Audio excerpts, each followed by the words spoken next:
আমার নেক এবং বদ, ভালো এবং মন্দ আমি যা রেখে যাব, আমার মরার পরে ওই প্রভাব পৃথিবীতে যতদিন থাকবে, যেখানে থাকবে, যে অবস্থায় থাকবে, যতটুকু সংগঠিত হবে, আল্লাহর ইজ্জত এবং জালালিয়াতের কসম ওই গুনাহের ভাগ আপনার আমার আমল নামায় যেতে থাকবে বলে আয়াতু বিল্লাহ।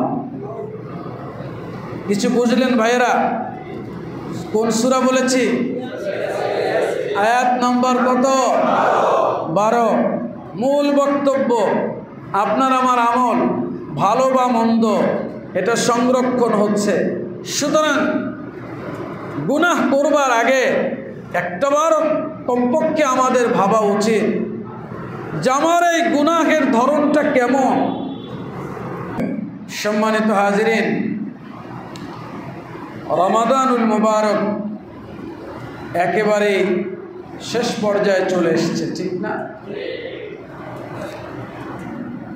আল্লাহ সুবহানাহু ওয়া তাআলা সূরা হাশরের 18 নং আয়াতে আমাদেরকে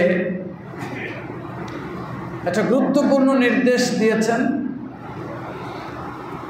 যেই নির্দেশের গুরুত্বের গভীরতা হলো এই, বান্দা যদি সেটা নিয়ে ভাবে তাহলে তার জান্নাত সহজ হয়ে যাবে,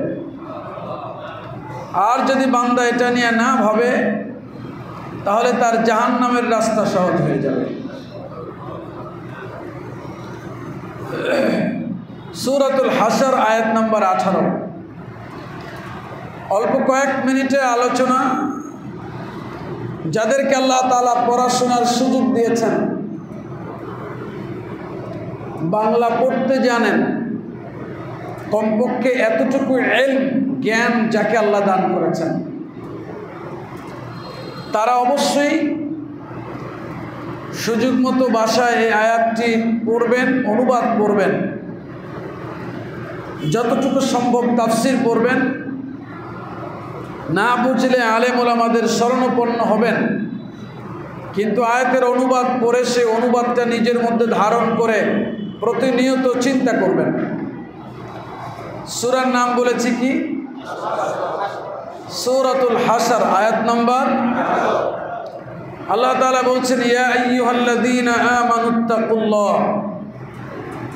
আমাদেরকে লক্ষ্য করে বলছেন, কোনো কাফির না, মুশরিকরা, কোনো মুশরিক না, আমরা যারা আল্লাহ পাকের উপরে ঈমান এনেছি আমাদেরকে ডেকে আল্লাহ তাআলা বলছেন, ইয়া আইয়ুহাল্লাযীনা আমানুত্তাকুল্লাহ, হে মুমিনরা, আমার উপরে যারা বিশ্বাস স্থাপন করেছ, বিশ্বাসীরা, ইত্তাকুল্লাহ, তোমরা আল্লাহরে ভয় করো, ওয়াল তানজুর নাফসুম মা কদ্দামাত লিগাদ, প্রতিটি মানুষ যেন,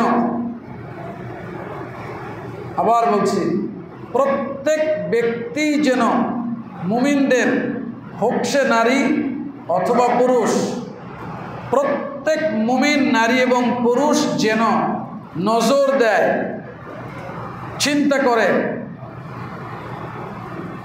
সে তার পরের জীবনের জন্য কি প্রেরণ করেছে সেই ব্যাপারে। বুঝে আসছে অর্থ? প্রত্যেক মুমিনের প্রতি নির্দেশ, আমরা যেন আমরা আখিরাতের জন্য, আগামীকাল মানে আমার পরকাল, এই আগামীকালের জন্য, আখিরাতের জন্য আমি কি প্রেরণ করেছি, কি পাঠিয়েছি, এই ব্যাপারে যেন আমি অত্যন্ত গুরুত্বের সাথে নজর দেই, লক্ষ্য করি, চিন্তা ভাবনা করি। আমার যে কর্মটা আছে এই কর্মের ব্যাপারে যেন আমি নজর দেই, যের মধ্যে আমি আখিরাতের জন্য কি প্রেরণ করেছি। বুঝে আসছে ভাইরা? ইয়া আইয়ুহাল্লাযীনা আমানুত্তাকুল্লাহা ওয়াল তানজুর নাফসুম মা কদ্দামাত লিগাদ। হ্যাঁ মুমিনরা, আল্লাহরে ভয় করো, ওয়াল তানজুর নাফসুম মা কদ্দামাত লিগাদ, আর প্রত্যেকটা মানুষ যেন, প্রতিটি মুমিন নারী পুরুষ যেন সে আগামীকালের জন্য কি প্রেরণ করেছে সেই ব্যাপারে চিন্তা ভাবনা করে। ওয়াত্তাকুল্লাহ, আবার বলছেন আল্লাহ তোমরা আল্লাহরে ভয় করো। প্রথমে বললেন আল্লাহরে ভয় করো, আবার বললেন আল্লাহ ভয় করো। একই আয়াতের মধ্যে দুবার ইত্তাকুল্লাহ ইত্তাকুল্লাহ, আল্লাহরে ভয় করো, আল্লাহরে ভয় করো, এই দুইবার বলার মাধ্যমে আল্লাহ তাআলা আল্লাহকে ভয় করবার ব্যাপারটি যে সবথেকে গুরুত্বপূর্ণ এর তাকিদ দিয়েছেন। এবং শেষে আল্লাহ ব্যাখ্যা করেছেন প্রথম দুটি কথা, যে আল্লাহরে ভয় করো এবং তুমি কি প্রেরণ করেছো আগামীকালের জন্য। আগামীকাল মানে কি? দুটো কথা, আল্লাহরে ভয় করো আর আগামীকালের জন্য কি প্রেরণ করেছো এই ব্যাপারে চিন্তা ভাবনা করো। কেন? এই ব্যাখ্যাটা আল্লাহ শেষে করেছেন, ইন্নাল্লাহা খাবীরুম বিমা তা'মালুন। তোমরা যা কিছু করছো, হোক তা ভালো অথবা মন্দ, নামাজ অথবা চুরি, জিকির অথবা মদ খাওয়া, হালাল অথবা হারাম, সরলতা অথবা ধোঁকা, সত্যের পথে পথ চলা কিংবা দালালাত বা গোমরাহির দিকে ছুটে চলা, মানুষকে উপকার করা কিংবা ক্ষতির মধ্যে নিমজ্জিত হওয়া, সিরাতে মুস্তাকিমের উপরে অটল থাকা অথবা শয়তানের রাস্তার উপরে অবিচল থাকা, গোপনে এবং প্রকাশ্যে আল্লাহরে ভয় করা অথবা গোপনে এবং প্রকাশ্যে আল্লাহর নাফরমানি করা, রাতের অন্ধকারে আল্লাহর ভয়ে ঠুকরে কেঁদে ওঠা অথবা অন্ধকারের সুযোগ নিয়ে গুনাহে লিপ্ত হয়ে পড়া, এর প্রত্যেকটি অবস্থায় ইন্নাল্লাহা খাবীরুম বিমা তা'মালুন, তোমার সব আল্লাহ তাআলা খবর রাখছেন। প্রিয় ভাই সব, এই আয়াতের ব্যাখ্যা প্রসঙ্গে সূরা ইয়াসিনের একটি আয়াত আমার চিন্তা চেতনার মধ্যে অত্যন্ত কঠিনভাবে প্রভাব বিস্তার করেছে। আমি আপনাদেরকে সে আয়াতটাও শুনিয়ে দিচ্ছি। সূরা ইয়াসিন আয়াত নাম্বার 12। শুনতেছেন তো? কোন সূরার নাম বলেছি? সূরা ইয়াসিন। আল্লাহর কোরআনের চাইতে হেদায়েতের আর দামি কোনো বাণী নাই, আছে? হ্যাঁ, সূরা ইয়াসিন আয়াত নাম্বার 12। মনোযোগ দিয়ে শুনুন। যারা তাহাজ্জুদ গুজারি তারাও শুনুন, যারা জিকিরকারী তারাও শুনুন, যারা মানুষকে উপকার করছেন তারাও শুনুন, আর যারা পাপের রাস্তায় ছুটে চলছেন এবং আপনার পাপের কারণে প্রভাব তৈরি হচ্ছে তারাও শুনুন। যারা মদ নিজে খান এবং মানুষকে মদ দিয়ে খাওয়ার আড্ডা তৈরি করেন, যারা নিজে জিনা করেন এবং জিনার পরিবেশ থাকুক এটা যারা চান, যারা নিজের বোনের সম্পদ দেন নাই এবং আপনার পরে আপনার সন্তানরা খাবে, যারা ভাইয়ের সম্পদ মেরে দিয়েছেন আপনার পরে আপনার সন্তানরা খাবে, তারাও মন দিয়ে শুনুন। ইন্না নাহনু নুহয়িল মাউতা, অবশ্যই আমি আল্লাহ মৃতদেরকে জিন্দা করব। সুবহানাল্লাহ বলুন। কি করব? আমি কে? আমি কে? ইন্না নাহনু নুহয়িল মাউতা, এই বনি আদম, আমি মৃতদেরকে জিন্দা করব। ওয়া নাকতুবু মা কদ্দামু ওয়া আসারাহুম, মানুষ যা কর্ম করেছে ভালো অথবা আর যা প্রভাব রেখে এসেছে তার কর্ম এবং তার কর্মের কারণে তৈরি হওয়া প্রভাব পৃথিবীতে যা রেখে এসেছে, অনেক তবু আমি এই সবগুলো সংরক্ষণ করছি, লিখে রাখছি, রেকর্ড করছি। ওয়াকুল্লা শাইইন আহসাইনাহু ফি ইমামিন মুবিন, প্রত্যেকটি জিনিসকে হিসাব করে করে, হিসাব করে করে, কি করে? হিসাব করে করে একটা স্পষ্ট দলিলের মধ্যে আমি সংরক্ষণ করে রাখছি। প্রিয় ভাই সাহেব, এই আয়াত আল্লাহ তাআলা মৃতদেরকে জিন্দা করবেন, এই পর্যন্ত বক্তব্য শেষ না। মৃতদেরকে তিনি জিন্দা করবেনই, তিনিই করবেন। আর এরপরেই বলছেন ভয়ঙ্কর কথাটা, যে তুমি আজকে যেই মানসিকতা নিয়ে গুনাহ করছো, যে মরার পরে তোমার জাগ্রত হওয়া লাগবে কি লাগবে না, হবে কি হবে না, পরকাল বলতে কিছু আছে কি নেই, না, ইন্না নাহনু নুহয়িল মাউত, আমি তোরে জিন্দা করবই, সুবহানাল্লাহ বলুন। আর এরপরে তোর কর্মের সব আমি রেকর্ড করছি। তুমি নামাজ পড়েছো এবং আরেকজনকে ডেকে নামাজি বানিয়েছো, তোমার নামাজ পড়াটাও আমি রেকর্ড করছি। আর তুমি যাকে নামাজের দিকে ডেকে এসেছিলে, ডেকে আসার পরে তুমি মরে গিয়েছিলে, কিন্তু তোমার আহ্বানে সাড়া দিয়ে নামাজের রাস্তায় একজন ছুটে চলেছে, এই যে প্রভাব, তোমার আহ্বানে আরেকজন নামাজি হয়েছে, ওই নামাজির নামাজ যে তোমার আহ্বানে হয়েছে, এটাও আমি আল্লাহ লিখে রাখছি। তুমি নামাজ পড়েছো আর সঙ্গে মসজিদ বানিয়েছিলে, মসজিদে ইট কিনে দিয়েছিলে, সিমেন্ট দিয়েছিলে, নগদ অর্থ দিয়েছিলে। ও আসারাহুম, বান্দারে তুই তো চলে এসেছ, ওই মসজিদে যে ইবাদত হচ্ছে, ওই ইবাদতে তোর যে অংশগ্রহণ ছিল, এটার যে প্রভাব, এটাও আমি আল্লাহ সংরক্ষণ করছি। এ তো নেককারদের কথা। একই সাথে সবথেকে ভয়ঙ্কর বিষয় হলো, তুমি জেনা করেছ, তোমার জেনার কারণে আরেকজন জেনাকারী হয়েছে,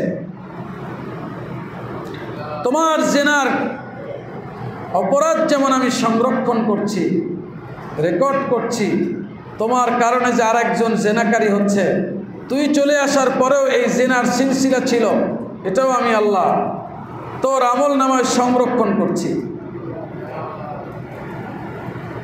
ইদা মাতাল ইনসান ইনকাতা আমালু, মানুষ যখন মরে যায় সব আমলের দরজাটা বন্ধ হয়ে যায়।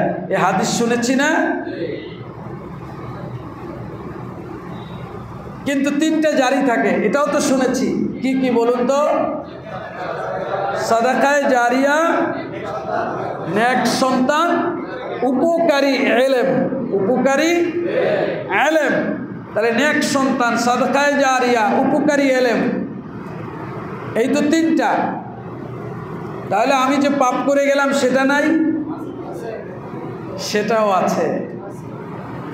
তার মানে এই কোরআনের আয়াতের মধ্যে ওয়া আসারাহুম, আমার নেক এবং বদ, ভালো এবং মন্দ, আমি যা রেখে যাব, আমার মরার পরে ওই প্রভাব পৃথিবীতে যতদিন থাকবে, যেখানে থাকবে, যে অবস্থায় থাকবে, যতটুকু সংগঠিত হবে, আল্লাহর ইজ্জত এবং জালালিয়াতের কসম, ওই গুনাহের ভাগ আপনার আমার আমল নামায় যেতে থাকবে। বলে আয়াতু বিল্লাহ। কিছু বুঝলেন ভাইয়েরা? কোন সূরা বলেছি? আয়াত নম্বর কত? 12। মূল বক্তব্য, আপনার আমার আমল ভালো বা মন্দ, এটা সংরক্ষণ হচ্ছে। সুতরাং গুনাহ করবার আগে একটাবার কমপক্ষে আমাদের ভাবা উচিত যে আমার এই গুনাহের ধরনটা কেমন, আমার পর্যন্ত শেষ না এর পরেও থাকবে। কারণ আল্লাহ তাআলা আমার গুনাহ এবং আমার গুনাহ দ্বারা সৃষ্টি হওয়া প্রভাব, এর দুটোই সংরক্ষণ করবেন। কথা বুঝা গেল ভাইয়েরা? সুতরাং বোন ভাইয়ের সম্পদ মেরে দিয়ে যারা খাচ্ছে, তাদের চিন্তা করা উচিত, আমি তো মরে চলে যাব, কবরে চাপা দিয়ে আসবে, কিন্তু আমি যা কার জন্য করে গেলাম, এই হারাম আমার সন্তানরাও খাবে, আমিও হারামি, রেখেও গেলাম হারামি। বুঝে আসে নাই? আবার বলছি, আমি হারামি, কারণ আমি হারাম খেয়েছি না, আর আমি আবার আমার সন্তানগুলোরও রেখে গেলাম হারামি অবস্থায়। কি উপকার করলাম? হারাম দিয়ে 5 তলা বিল্ডিং বানালাম, 10 তলা বিল্ডিং বানাইলাম, গাড়ি কিনলাম, বাড়ি কিনলাম, মরার পরে কি ছেলে মেয়ে পোলাও গোস্ত কবর ফাঁক করে দিয়ে আসবে নাকি? মানুষ এত নির্বোধ হয় কেন, এত বোকা হয় কেন, এটা আমার বুঝে আসে না। যে আমি মরে যাব, এই পৃথিবীর থেকে আমার সম্পর্ক ছিন্ন হয়ে যাবে, আমাকে যিনি সৃষ্টি করেছেন সেই রব থাকবেন, আছেন। এই পৃথিবীতে আমার জন্য কি ছিল আমার জানা ছিল না, আর আমার সন্তান এই পৃথিবীতে থাকবে, আমি তার জন্য হারাম রেখে যাচ্ছি। কি প্রয়োজন এইটা? তার রব নাই, তারে খাওয়ান দেওয়ার মালিক নাই, বরং আমি সম্পদ রেখে দিয়ে গুনাহ একটা করি নাই, অতিরিক্ত সম্পদ হারাম পথে উপার্জন করে রেখে গিয়া এক তো উপার্জনের হারাম করেছি, অপর দিক থেকে আমার সন্তানকে ওই হারামের কারণে ওর গুনাহ করবার জন্য রাস্তাটা সহজ করে গেলাম।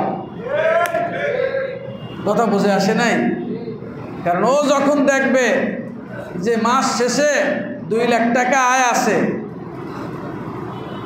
যেহেতু ওটা হালাল না, আল্লাহর সিদ্ধান্ত অনুযায়ী কুল লা ইয়াস্তাবিল খাবিথু ওয়াত তাইয়্যিব, ভালো আর মন্দ এক না, হালাল আর হারাম এক না, যেহেতু ওটা হালাল না, তাই সে ওই হারাম দিয়ে মদ তো খাবেই, ওই হারাম টাকা দিয়ে সে তো গুনাহ জেনার দিকে দৌড়াবেই, ওই হারাম টাকা দিয়ে অন্যের ক্ষতি সে করবেই, কারণ ওর তো কোনো কাম নাই।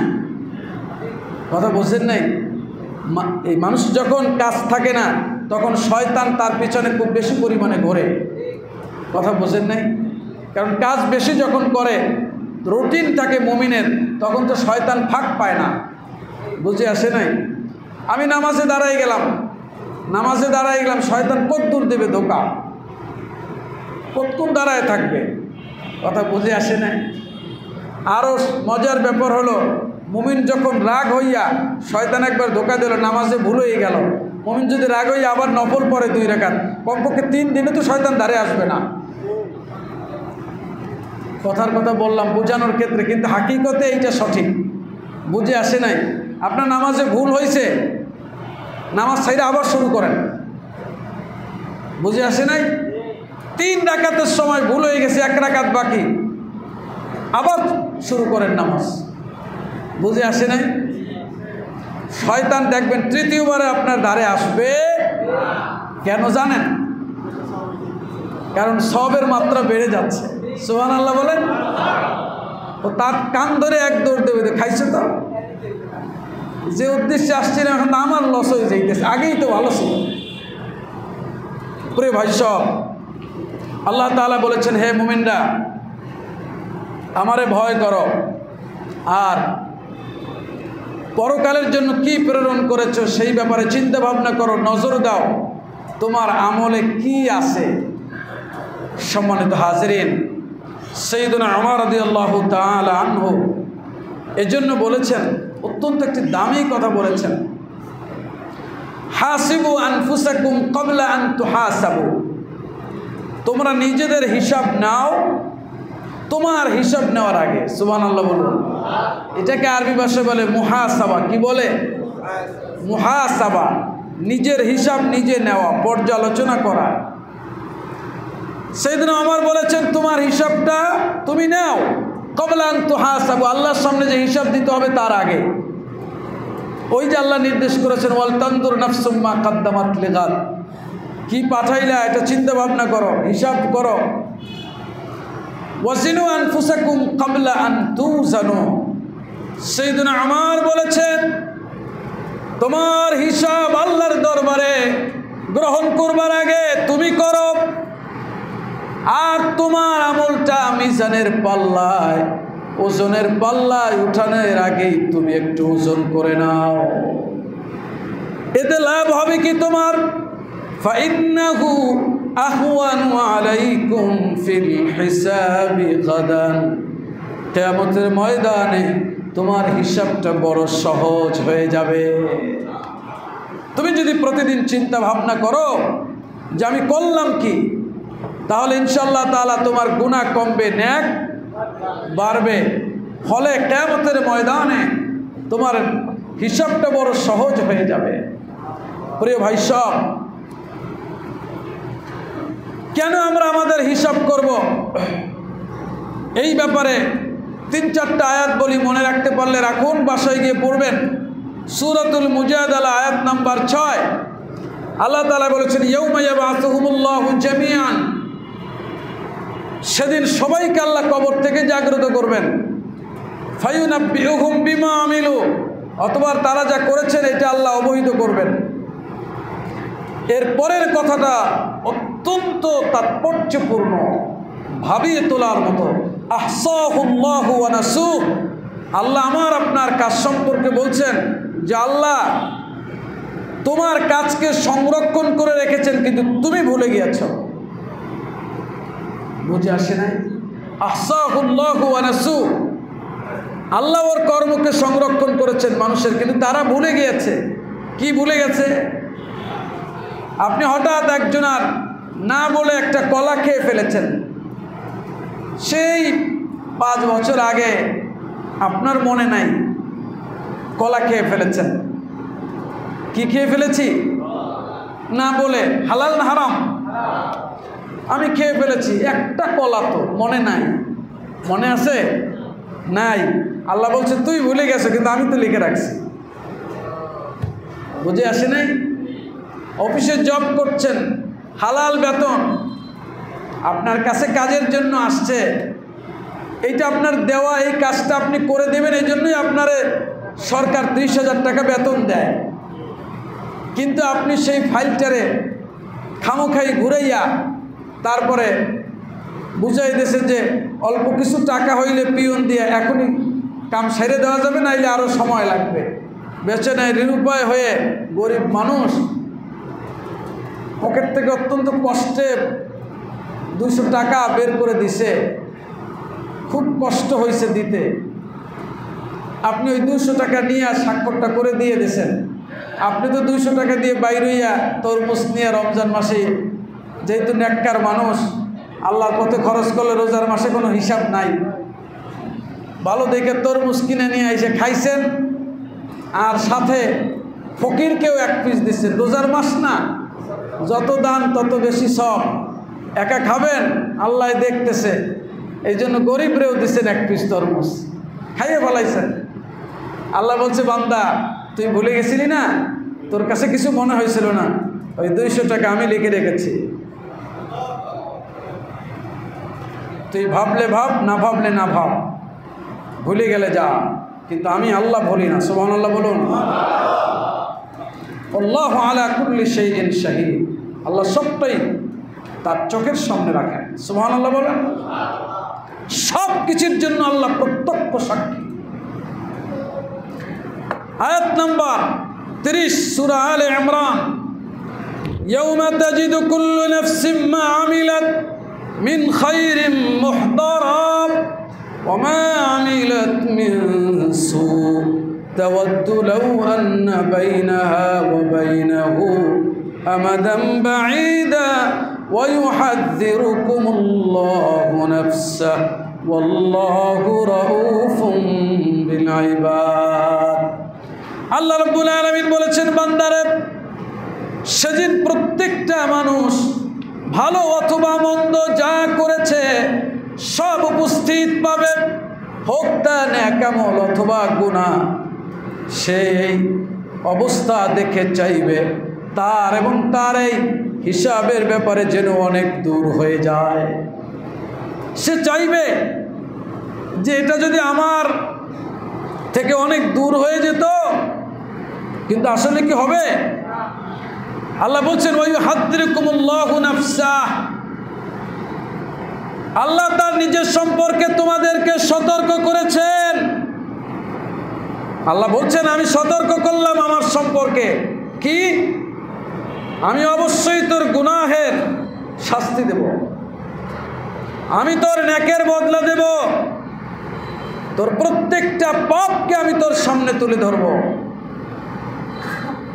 এই জন্য আমি সতর্ক করলাম যে তুই ভুলে যাও বান্দা, কিন্তু আমি কিন্তু ভুলি না। আমি তোর চিন্তা করতে নির্দেশ করেছি, আমি এটাও বলে দিয়েছি যে আমি তোর ভালো মন্দ আমলটাই শুধু না, ওই আমলে যে প্রভাব তৈরি হবে তুই আসার পরে পৃথিবীতে থাকবে, সেটাও আমি আল্লাহ সংরক্ষণ করব। আমি সতর্ক করলাম আমার ব্যাপারে। কে বললেন? কে বললেন? সূরা জিলজাল আয়াত 6 থেকে 8।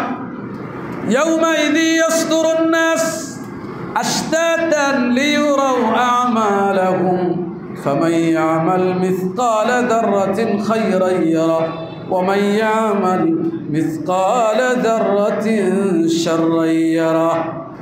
সেদিন মানুষগুলি দলে দলে আল্লাহর কাছে আসবে যাতে তার আমলগুলি তারা দেখতে পারে। আল্লাহ বলেছেন, বান্দারে তুমি নেক আমল করো অথবা বদ আমল করো, যাররা পরিমাণ নেক আমল হলেও তুমি দেখবে, আর যাররা পরিমাণ গুনাহ করলেও তুমি দেখতে পাবে। দেখতে পাবে মানে কি বলেন তো? কি বুঝলেন দেখি? মানে চোখ দিয়ে দেখবো যে এটা গুনাহ আর নেক, এই বুঝে আসে নাই? তোমার যাররা পরিমাণ সরিষা দানা পরিমাণ নেক আমল হলেও তুমি দেখবা, সরিষা দানা পরিমাণ বদ হইলেও দেখবা। তার মানে কি? এইটা আমার আমল, এইটা আমি দেখে রাখলাম, এই বিনিময় পাবে। অর্থাৎ তোমার সরিষা দানা পরিমাণ গুনাহ হলে এইটার শাস্তি তোর ভোগ করতে হবে, আর সরিষার দানা পরিমাণ নেক আমল হলে এটার প্রতিদানও আমি আল্লাহ তোরে দিয়ে দেব। বুঝে আসছে ভাইয়েরা? সম্মানিত হাজিরিন, সূরা বাকারা আয়াত নম্বর 281। ওয়াত্তাকু ইয়াওমান তুরজাউনা ফীহি ইলাল্লাহ সুম্মা তুওয়াফা কুল্লু নাফসিন মা কাসাবাত ওয়া হুম লা ইউযলামুন। ভয় কর বান্দা সেই দিনটারে, সেই দিনে তোদেরকে আল্লাহর কাছে ফিরিয়ে নেওয়া হবে। কোন দিন? সুম্মা তুওয়াফা কুল্লু নাফসিন মা কাসাবাত ওয়া হুম লা ইউযলামুন। অতঃপর তোমার কর্মের পূর্ণ প্রতিদান দিবেন। যে যেমন আমল করেছে প্রত্যেককেই তার কর্মের পূর্ণ প্রতিদান দেয়া হবে। ওয়া হুম লা ইউযলামুন, কোনো জুলুম করা হবে না। তুমি রাতের আধারে আমারে আল্লাহ বলে একবার ডাক দিয়েছিলে, ঘুম থেকে জেগে, কেউ শোনে নাই, তোমার স্ত্রীও শোনে নাই, তোমার গলা ধরে ঘুমিয়েছিল, রাত গভীরে ঘুম ভেঙে গিয়েছে, অমনি তুমি নিঃশ্বাসের সাথে আমি আল্লাহরে আল্লাহ বলে স্মরণ করেছিলে, কেউ টের পায় নাই। বান্দারে তোর এই নিঃশ্বাসের সাথে আল্লাহ বলাটাও আমি আল্লাহ শুনেছি আর ভুলে যাই নাই। কিয়ামতের ময়দানে আমি আল্লাহ তোর ওই নিঃশ্বাসের সঙ্গে আমি আল্লাহকে যে স্মরণ করেছিলি, বান্দারে আমি আল্লাহ ওই স্মরণের জন্য তোরে প্রতিদান দেব। আবার যদি বান্দা তুমি রাতের গভীরে কেউ দেখে নাই, সামান্য গুনাহ করেছিলেন, তুমি মনে করেছো এটা কিছুই না, না বান্দা না, আমি আল্লাহ ওটাও সংরক্ষণ করে রেখেছি। কিয়ামতের ময়দানে অবশ্যই আমি আল্লাহ ওটার বদলা তোমার কাছ থেকে নিয়ে নেব, প্রতিশোধ নেব। রাতের গভীরে কেউ দেখে নাই, রাত্র 2টার দিকে রাস্তা দিয়ে হেঁটে যাচ্ছিলে, ক্ষমতা আছে তোমার, ছোট্ট দোকানদার হোক অথবা যে কোনো দোকানদার রাস্তার পাশে দাঁড়িয়েছিল, একটা গরিব মানুষ অল্প কিছু ফল, কলা, আঙুর নিয়ে ওইগুলো বিক্রি করে 2-4 টাকা লাভ হবে, আর ওই লাভের টাকা দিয়া তার বাড়িতে অপেক্ষমান কয়েকদিন ধরে সন্তানগুলো কান্না করেছে, একটা জামার জন্য দিতে পারে নাই, রাত্র 2টায় দাঁড়ায় ছিল, 1টায় দাঁড়ায় ছিল শহরের মোড়ে, যদি একটু বেচা কেনা হয় কালকে সন্তানগুলির একটা কাপড় কিনে দিবে। তুমি রাস্তা দিয়ে যাচ্ছিলে, ভ্যান গাড়িতে কলা দেখে একটা কলা টান মেরে খেয়ে ফেলেছ, আঙুরের থোকা থেকে একটা আঙুর টেনে খেয়ে বলেছ বাহ ভালোই মিষ্টি, কিন্তু এর বিনিময় দাও নাই, তুমি খেয়ে চলে গেছো। ওই গরিব মানুষটা নিঃশ্বাস জেগে উঠেছিলাম। এই যে নিঃশ্বাস তার ভেতর থেকে বেরোলো, বান্দারে আমি আল্লাহ রাব্বুল আলামিন আমার ওই মজলুম বান্দার নিঃশ্বাসটাও লিখে রেখেছি। তুই কলার আঙ্গুর খেয়ে ভুলে গিয়েছ সাধারণ মনে করে। ওয়াহুম লা ইউযলামুন, আল্লাহ বলেছেন জুলুম করা হবে না রে বান্দা মাজলুম, তুই ভয় করিস না, চিন্তা করিস না। ওই যে গভীর রাতে তোর দোকানের কলা খেয়েছে আর মুখে আঙ্গুর দিয়ে কতটুকু মিষ্টি এটা জানায় গেছে তোরে, কিন্তু ওর জিহ্বার লোভ সামাল দিয়েছে তোর আঙ্গুল দিয়া। তুই চিন্তা করিস না, তোর চাইতেও ও খয়রাতি, তোর চাইতেও ও গরিব, তোর চাইতেও ও নাদান। এই জন্যই তো দোকান থেকে ওর তোর আঙ্গুর খেয়ে ওর জিহ্বার লালসা মিটিয়েছে। আমি আল্লাহ কিয়ামতের ময়দানে ওর কাছ থেকে পাওনা নিয়ে তোরে বুঝায় দিব। ওয়াহুম লা ইউযলামুন, কোনো জুলুম করা হবে না। সুবহানাল্লাহ বলেন। প্রিয় ভাই সব, রমজানের শেষ মুহূর্ত, শেষ জুমা, এত সব কথার মূল বক্তব্য হলো আত্মসমালোচনা, মুহাসাবা করা। রমজান শেষ, রমজান যে উদ্দেশ্যে আসছিল আমি কি হাসিল করেছি? আমি কি তা অর্জন করতে পেরেছি? আল্লাহ কি আমারে ক্ষমা করেছেন? রমজানে আমি কি রহমত পেয়েছি, মাগফিরাত পেয়েছি, নাজাত পেয়েছি? আমার জন্য কি জান্নাতের দুয়ার খুলেছে? জান্নাত কি হারাম হয়েছে? এগুলো ভাবুন। আমারে মুত্তাকি বানাতে এসেছিল। রমজানের আগে আমার চেহারার মধ্যে আল্লাহর গোলামির নূর ছিল না। এক মাস তো পার হইল, আমার চেহারায় কি আল্লাহর গোলামির নূর এসেছে? আমার কলবের মধ্যে কি নূর আসছে? ভালো কথা শুনতে কি ভালো লাগে না? এখনো পর্যন্ত নিজের গুনাহের কথা ইমাম সাহেব হুজুর বললে মেজাজ খারাপ হয়ে যায়, এরকম আছে কি না এটা চিন্তা করতে হবে। যে মসজিদে ইমাম সাহেব আমার গুনাহের কথা বললেই রাগ হয়ে যেত, হয় না? কথা বলে না, আছে না? আমি মদ খাই, এটা কওয়া লাগে কি জন্য? আমি ওজনে কম দেয়, এটা জানে, এই জন্যই মনে হয় বলছে হুজুরে, ঠিক না? এই যে রাগ, এই রাগ তো আল্লাহর পক্ষ থেকে আসে নাকি? হ্যাঁ, এটাও আল্লাহ কোরআনে বলছে যে এটা হলো শয়তান ওরে সাইপে ধরে, এরকম সাইপে ধরে ওরা অহংকারী বানায়।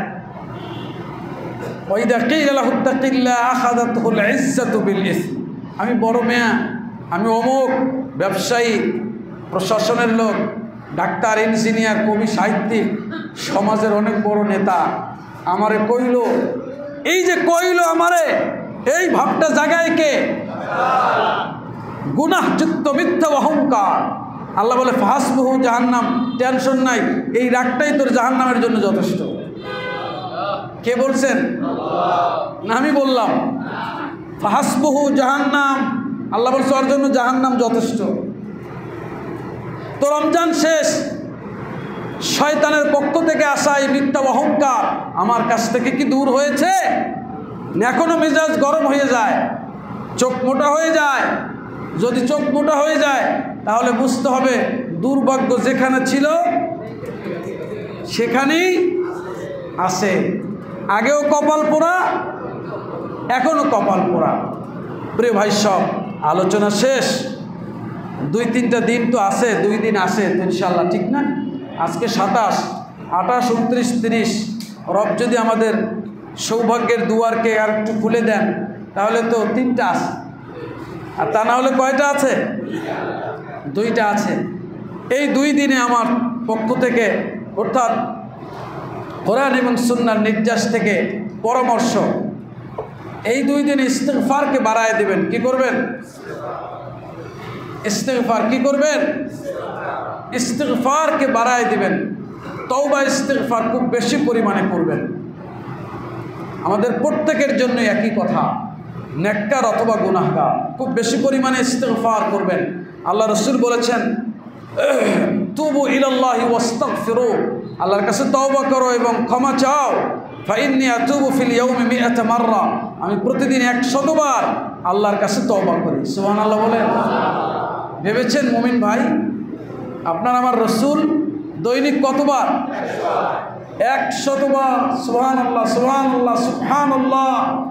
আমাদের কতবার করা উচিত? প্রিয় ভাই সব, কুল্লু ইবনে আদম খাত্তা, প্রতিটা বনি আদম গুনাহগার। ওয়া খায়রুল খাত্তাইন আত-তাওয়াবুন, এর মধ্যে যারা তওবাকারী তারা উত্তম। সুবহানাল্লাহ বলুন। বিখ্যাত একজন তাবিঈ বলেছেন, ইন্নাল কুরআনা ইয়াদুল্লুকুম আলা দাইকুম ওয়া দাওয়াইকুম, কোরআন তোমাদেরকে রোগ এবং প্রতিষেধক ঔষধ দুটোর কথাই বলে। সুবহানাল্লাহ বলেন। আবার বলছি, ইন্নাল কুরআনা ইয়াদুল্লুকুম আলা দাইকুম ওয়া দাওয়াইকুম, কোরআন তোমাদেরকে তোমাদের রোগ এবং ঔষধ, রোগের ঔষধ দুটোর কথাই বলে। আম্মা দাউকুম ফাদ্দুনুব, রোগ হইল গুনাহ। রোগ কি? গুনাহ। ওয়া আম্মা দাওয়াউকুম ফাল ইস্তিগফার, আর এই রোগের ঔষধ হলো ইস্তিগফার। ঔষধ কি? আল্লাহর কাছে ক্ষমা চাওয়া। আলী রাদিয়াল্লাহু তাআলা আনহুর একটা অসাধারণ কথা, যেটা আমাকে খুব বিস্ময় বিমূঢ় করেছে, বিমোহিত করেছে, ভাবুক বানিয়েছে। ওয়াকাল আলীউন কাররামাল্লাহু ওয়াজহু, আল আজাব মিম্মান ইউখলিক ওয়া মাআহু নাজাহ মিম্মান, আল আজাবু মিম্মান ইউখলিক ওয়া মাআহু নাজাহ কিলা ওয়া মা হিয়া ক্বালা আল ইস্তিগফার। সাইয়েদনা আলী রাদিয়াল্লাহু তাআলা আনহু বলেছে, ব্যাপারটা খুবই আশ্চর্য ওই মানুষটার জন্য যার কাছে লাইফ জ্যাকেট আছে কিন্তু সে সমুদ্রে ডুবে যাচ্ছে। শুনেছেন? সাইয়েদনা আলী বলেছেন, ওই মানুষটার ব্যাপারটি আমার কাছে খুবই আশ্চর্যপূর্ণ, এবং লোকটাকে খুব নাদান মনে হয়, বেকুব মনে হয়, নির্বোধ মনে হয়, জ্ঞানহীন মনে হয়, মূর্খ মনে হয়, আহাম্মক মনে হয়, যে যার কাছে একটা লাইফ জ্যাকেট আছে কিন্তু সে কি পানিতে ডুবে যাচ্ছে। আসলে তো ব্যাপারটা আশ্চর্যের না? আমার কাছে যদি লাইফ জ্যাকেট থাকে, তাহলে পরেও যদি আমি ডুবে যাই, তাহলে আহাম্মকির কোনো শেষ আছে? এরপরেও যদি ডুবেই যাই, তাহলে বুঝতে হবে যে দুনিয়ায় এমন খাওয়া খাইছি যে হাত পাও এত ভারী হয়ে গেছে, লাইফ জ্যাকেট আমার আর বাসায় রাখতে পারতেছে না, আমার সহ সেও সলিল সমাধি গ্রহণ করছে। কথা বুঝতে হবে, বুঝতে পেরেছেন ভাইরা? তো জিজ্ঞেস করলেন সাইয়েদনা আলীকে, কিলা ওয়া মা হিয়া, বললেন যে এটা কি জিনিস, এত বড় ব্যাপার বললেন যে লাইফ জ্যাকেট থাকতে মরে যাবে, ডুবে যাবে, এই আহাম্মকটা আসলে না, এটা হইতে তো পারে না। আসলে লাইফ জ্যাকেটটা কি, এটা একটু বলেন তো। সাইয়েদনা আলী বলেন, আল ইস্তিগফার। সুবহানাল্লাহ বলেন। কি বললেন? আল ইস্তিগফার, আল ইস্তিগফার।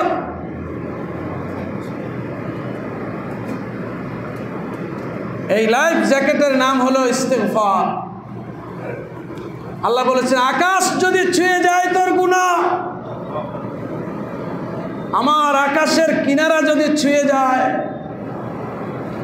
আমার কাছে বল, আমি ক্ষমা করে দেব। তোর আকাশ ছুঁয়ে গেছে গুনায়, বল না আমাকে, আমি তো ক্ষমার হাত বাড়িয়ে রেখেছি বান্দা। তুই রাতে গুনাহ করেছ, দিবসে হাত বাড়ায় রেখেছি, দিবসে করেছ, রাতে বাড়িয়ে রেখেছি, তওবা কর, ইস্তিগফার কর, আমি আল্লাহ মাফ করে দেব। প্রিয় মুমিন ভাইরা, মরতেই হবে, মরতেই হবে। আপনি আপনাকে ঠকাবেন না, কেউ আপনার না, সবটাই ভুয়া, সবটাই মিথ্যে, সবটাই ধোঁকা।